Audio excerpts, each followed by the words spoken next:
Foundations of Amateur Radio. In over a decade of writing a weekly article about all manner of different aspects of our hobby and community, I've never once talked about power connectors for your radio.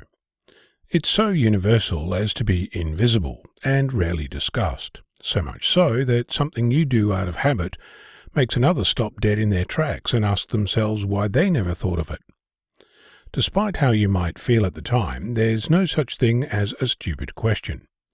The other day, a fellow amateur, Dave VK6KV, asked about a power connector he'd seen at the local electronics store. That question started a group discussion about powering radios and how best to achieve that. The very first thing to discuss is that the vast majority of amateur radio transceivers expect a nominal voltage of 13.8 volt DC. That might sound like a strange requirement, but it's the voltage that comes from a fully charged 12-volt lead-acid battery, which is what many radios use as a power reference. The next thing to consider is that a transceiver can draw quite a bit of power when it's transmitting. My Yaesu FT857D user manual suggests 22 ampere, but I've never seen that in the decade it's been in my possession. When you purchase a radio, you'll likely discover that it either comes with bare wires or some random connector that doesn't fit anything else. In many cases, I've discovered that people cut off that connector and replace it with whatever standard they've come up with in their shack.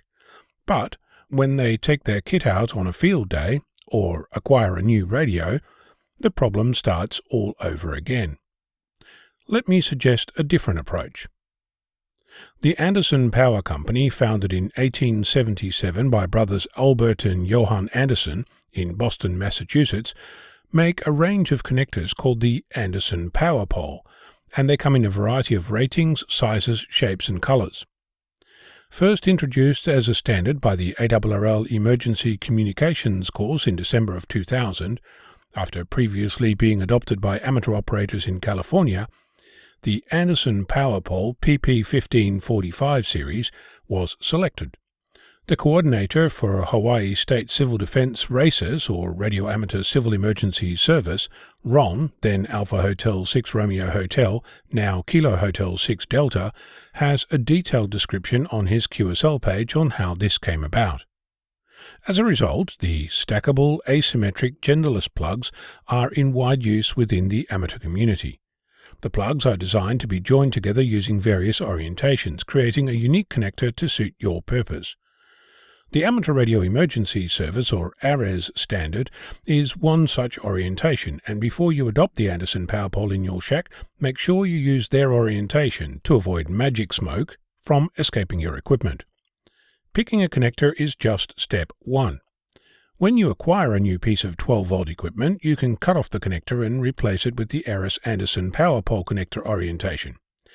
Many amateurs I know then throw away the unusable connector, or shove it into a box for later. Instead, what I do is terminate the plug that you just cut off in exactly the same way. Essentially, from a visual perspective, you've kept the power cable intact but inserted a power pole join into the lead. As a result, you now have a standard power pole power lead, and you have a new power pole adapter to suit the new connector.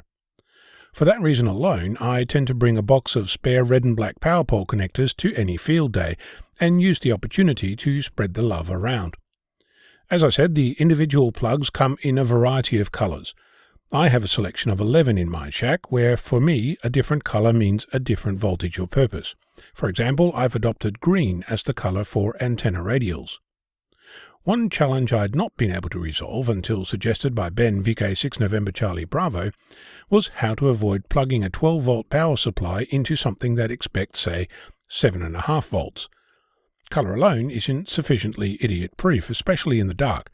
Ben suggested that I adjust the orientation of the plugs, preventing connectors of different colors to mate. Looking back, I can't understand why I didn't think of that in the decade I've been using them. I will note that there are other Anderson connectors in use. A popular one is the grey double connector used in portable solar installations and caravans.